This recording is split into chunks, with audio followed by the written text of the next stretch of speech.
Hello, everybody. Welcome to Octopunk Weekly Update for June 14th. We're halfway through Pride and a hype train just started because we've got resubscriptions from Ninja Noodles. 25 months! Oh my goodness, Ninja, that's amazing. We've also got Piccalilli with the gifts, Bakasara with the raid, thank you. Resubscription for Marvel Merlin and Lady Yanto and Arden for 13 months. Wow. Of course, Octomom, 24 months, but you know, really, she's been with me 29 years. And also thank you to Sir Leon's for 13 months and Deviation Station for the follow as well. I love those 100 bits from Piccalilli with the rainbow flag too. Hopefully you can hear me and everything okay. I'm still sort of experimenting with the idea of doing background music during OpWoo, and I've been changing my mic constantly as I've been doing voice tests for Fallout Sanctuary. So God only knows what any of this actually sounds like right now. But yes, as you can see from our little thermometer here, this is actually a little bit inaccurate. I just checked my my Indiegogo and we just got $50 more. So we are actually about 4,900 away at this point. We're about 45, 110-ish or something in that ballpark away from Europe. And last week I gave y'all the challenge. I said if we could get to 45,000 by today, I would be revealing all of the information that I'm ready to reveal, and not the prompts necessarily, but at least the theme and the concept for this year's D3Artfest. And you met it. You met the 45,000. So let's go. That's what this stream is going to be about. I'm going to be unpacking all the sort of inspiration for this year's D3Artfest, how it's going to work, and the background of sort of where it came from, because it's quite a thing. It's quite involved as it'll come to be obvious when I start talking about it. But before we get to that, I do want to reiterate more about this DRA campaign for Detroit Reawakening. Like I said, we are $4,900-ish away from meeting our ultimate stretch goal of $50,000 to do an Octopunk fan event in Europe in 2022. This is really, really exciting. I think we can knock it out of the park. 4,900, we're so close, and we have 8 more days technically to do it. Next Monday will be the final day to be able to donate. So we'll have one more OpWoo between now and then. And I don't know, maybe I'll come up with an incentive between now and then, but I hope that mostly I'll just, push the idea of this is your last chance to get a Blu-ray. This is your last chance to get a signed poster. This is your last chance to get a screen used proper signed, what else is that thing I'm doing? Signed script. Lots of stuff in the Indiegogo. I know that there's a lot of people who kind of wait or were saving up for the whole month, all their paychecks, or maybe they just kept forgetting about it and saying, oh, I'll get to that, when it's closer to the deadline. Well, this is the time. It is now closer to the deadline. It is a week away from these perks going away indefinitely. So if you want to be able to make sure that you can get a piece of Detroit Reawakening history, whether it's a Polaroid, a video shout out from the set, a signed script, or a Blu-ray, or even just downloads of the soundtracks, whatever you feel like donating, go to the Indiegogo page and check that out. And of course, if you don't have Indiegogo, if it, for some reason Indiegogo will not let you pay with credit card, debit card, or your PayPal account, Google Pay or Apple Pay, you can go to our PayPal pool, which is our overflow pool for people who have trouble with Indiegogo. We will also give you perks from there too, so don't worry about any sort of perks from the Indiegogo not carrying over, but the PayPal is also an option. So between the two of them, we have crossed over 45,000, which is absolutely incredible. We've got 69 viewers. Nice. Thank you, Alexis Farley. Now we're up to 73, so we blew it. 4 of you are going to have to go away. No, please stick around, come in. We're going to be talking about D3Artfest 2021 starting this July in just a bit. But I do want to catch you up as well on Twitch. What are we doing this Saturday on Twitch? Last weekend, we did Ships and Giggles. Ships and Giggles was really, really fun. It was one of the best episodes we've ever had of it. It's going to go up VOD on YouTube this week. But this Saturday, I'm going to do another tarot reading stream. We really enjoyed that last time. And I think what I'm going to do is I'm going to do something similar to last time, where I'm going to do stream chat giveaways. So if you want me to read your tarot, I'll do a monthly spread for you. Take about 25 minutes per reading. Come to the stream chat and enter our giveaways, and we'll probably have time for at least 2, maybe 3. And last time I think I did Joe, and hopefully everything that I predicted worked out for Joe. I don't know. Oh, Hype Train, level 1. Oh, wonderful. We got an emo. Oh, I like that's a dog. That's cute. I'm going to share that. He looks like an Eskimo Spitz. I used to have one of those. Joe says, it did. I got into the PhD program. Congratulations. That was my hope with that reading, was that you would get into your PhD program. So see, I'm magic. Testimonial proven. Come to my tarot stream on Saturday, and I too will make your future wonderful. For legal reasons, I don't promise anything. So, also on this week on Patreon, we've got more Blu-ray. Detroit Evolution Blu-ray commentary track number 3. I just posted part 2 right before the stream, so if you want to check that out after the stream is over, that is now up. Another 17 minutes of the Blu-ray commentary track with me, Maximilian, Chris, and Michael. A lot of fun. That is now up for all patrons, $1 and up on Patreon. And on Friday at 11, we're going to do our second live stream of the month for $5 and up patrons. I'm going to be building a scene in Fallout Sanctuary. I've been doing a lot of work in Fallout Sanctuary lately. I've kind of figured out the process, and I want to share it. It's pretty interesting. It's pretty fun, I think. Originally, I was going to do a live stream about Femme Fatale and maybe like editing this month. I haven't done my audio sync for Femme Fatale yet, though, so there's not a lot of fun things to really show. I'm also kind of in the woods with, working on What a Beautiful Wedding's rough cut this week. So I think Femme Fatale is going to be next week, or next month, and this month I'm gonna show you some Fallout Sanctuary stuff on Friday. I've also been casting for Fallout Sanctuary this past week, and it has been amazing. Veli Korik, Marissa, who's kind of my casting assistant for it, she can tell you. She's listened to a lot of the people we've gotten in so far. Some of them are just indistinguishable from the canon. We're really, really excited with the cast that we're currently assembling. It is set to be the largest cast that's ever worked on an Octopunk project, and may very well be one of the more diverse casts that we've ever assembled too, just because of the nature of what, voice talent submissions.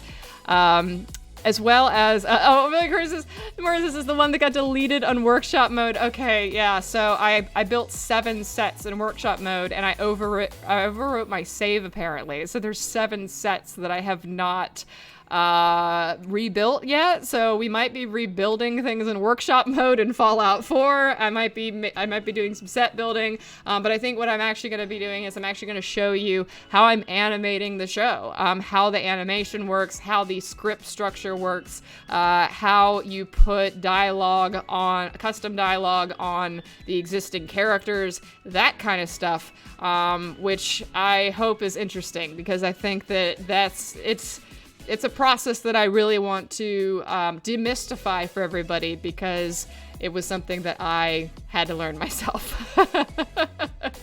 So that's on Friday at 11 a.m. Eastern. That's going to be a 1-hour live stream for $5 and up patrons. All right, so I've blabbered enough about other stuff that's coming up this week from Octopunk. I know you came here to learn about D3Artfest 2021. And I kind of have to think about where to start with this, because I could go all the way back to last summer when I sort of started the process of what became D3Artfest 2021. I could also start maybe I could maybe just tell you what it is and then work backwards. I don't know. There's a lot to unpack, and there's a lot to really talk about with this concept. But I'll start by talking about the original Artfest, right? Okay, so the original Artfest back last summer in July was a 30-day community art event. It was costumes, it was art, it was video edits. Fanfic. There was like 500 fanfics that were written, and a massive, amount of art and content from the community, all based on a series of daily prompts that I put out for you guys. And so there are things like vampire AU or high school AU or, roommates or sharing a bed, a lot of different things. And so many awesome pieces of art came out of it. It was all related to Detroit Evolution, which is why it was called D3Artfest. This year, it's going to be called something slightly different based on what it actually is, because we're going beyond just Detroit Evolution. So this year's prompts, I'm not ready to reveal them yet because it's not going to be such a random assortment of prompts the way the original Artfest was. This Artfest all revolves around a particular concept, and I think I said last week that I actually made something for it, and that's pretty much what we're basing this off of. So here's what D3Artfest is really going to be this July. It's actually going to be called D3Artfest. And this is where I kind of have to go back a little bit to last year and give you a little bit of concept about what this actually is. So, how many people remember, who were following me on Twitter maybe, end of last year, when I was talking about writing a script that I codenamed Chunk Script, because it was very, very, very long. It was like 134 pages. It was going to be my next feature. It was going to be, this very long feature that I was going to work on, but I hadn't told you what it was. And then in January, I shelved it. Because a lot of personal and professional reasons, I put it aside and I decided to make Live Screamers instead as my next feature. And so this script, this script was supposed to be the sequel to Detroit Evolution. Like I said, it's very long. It is a very, very chunky script. It is, I think, about twice the length of Detroit Evolution. And for good reason, because it was actually more than just Gavin and Nines. I would say there's several entire scenes in this that don't have Gavin and Nines at all. There was a lot of focus on some of the other characters, like Chris Miller. There was a lot of focus on Tina and Valerie. Lotso returns in it. There was even an entire subplot with Ada and North. There's a lot to this script, and the reason I wrote this, because I think most of you probably remember that I said that I would never do this again. That after I made Detroit Evolution, I was like, oh, I'm never doing this again. Well, I'm not. This movie, it was shelved for a reason, and we're not making this movie. But I was inspired by the idea of, criticizing police systems and carceral systems within our world that we've built sort of out of the Detroit Become Human universe. And so Detroit Absolution was an ensemble sci-fi action drama romance, absolute chunk. That mostly revolved around the problems in the police system, and particularly the problems in the prison system, and how we could tell that story in the time of 2040 with the characters that we know and love, and how do they reckon with those sorts of themes as members of the Detroit Police Department. This is called, as you can see, it's called Detroit Absolution. That was originally going to be the title of it. And it is a direct continuation to Detroit Evolution. It reckons with the fact that they let Ada go, and how they were kind of, that's kind of the inciting incident, the kickoff of what they sort of reckon with is the fact that they let Ada go, and whether or not that was the right thing to do or the wrong thing to do and stuff, and how that ties into the rest of the themes. And so, like I said, it's absolutely massive. It's been sitting on my shelf for 8 months. It took me like 5 months to write it. It was a very difficult script. It's probably the most challenging script I've ever written. And for a lot of reasons, which will be pretty obvious when you read it next week, we could never make this film. It is a John Wick film and a half when it comes to action. It's long as absolute fuck. I would have been in post-production for this and only this for a literal year. And I wouldn't have been able to do literally anything else. What a Beautiful Wedding, Femme Fatale, Fallout, none of that would have been able to happen. This would have been my life for the next 2 years, so I chose differently. And I sat on it for a while thinking maybe I'll get back to it eventually. You know, maybe I will...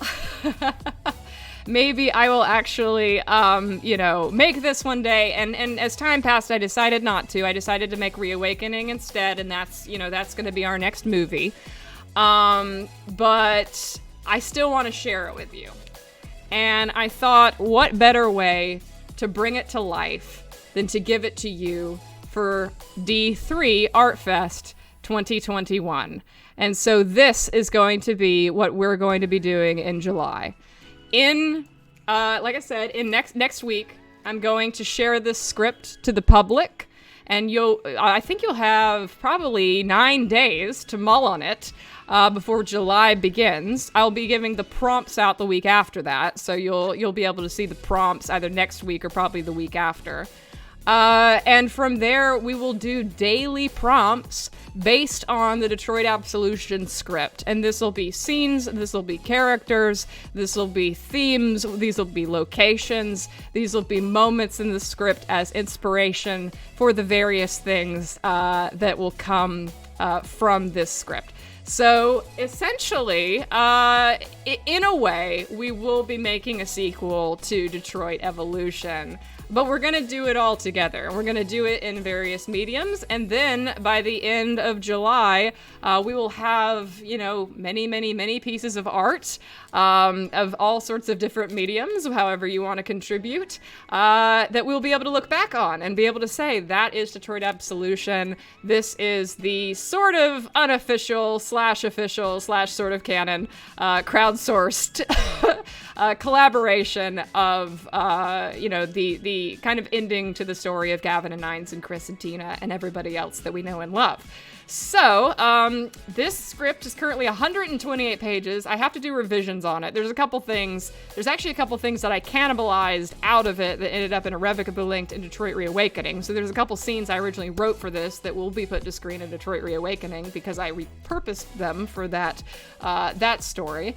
So I gotta cut those out of here. And there's some other things that I want to tie up, tackling a topic like, you know, police brutality, carceral systems, all of that ACAB stuff. You know, there's also a lot of things that I need to kind of double check and make sure that, you know, the messaging is right, to make sure that, you know, that the script holds water, especially being, you know, a script that has so many main characters and so many, you know, ensemble stuff and scenes and stuff in it, that all the scenes are balanced and everything. It's not going to be a perfect script. It's not a shooting script. It is a probably fourth draft by the time you see it of what would have been a script that I had made. So, you know, keep that in mind. It is not perfect. It could be improved upon by y'all, hopefully.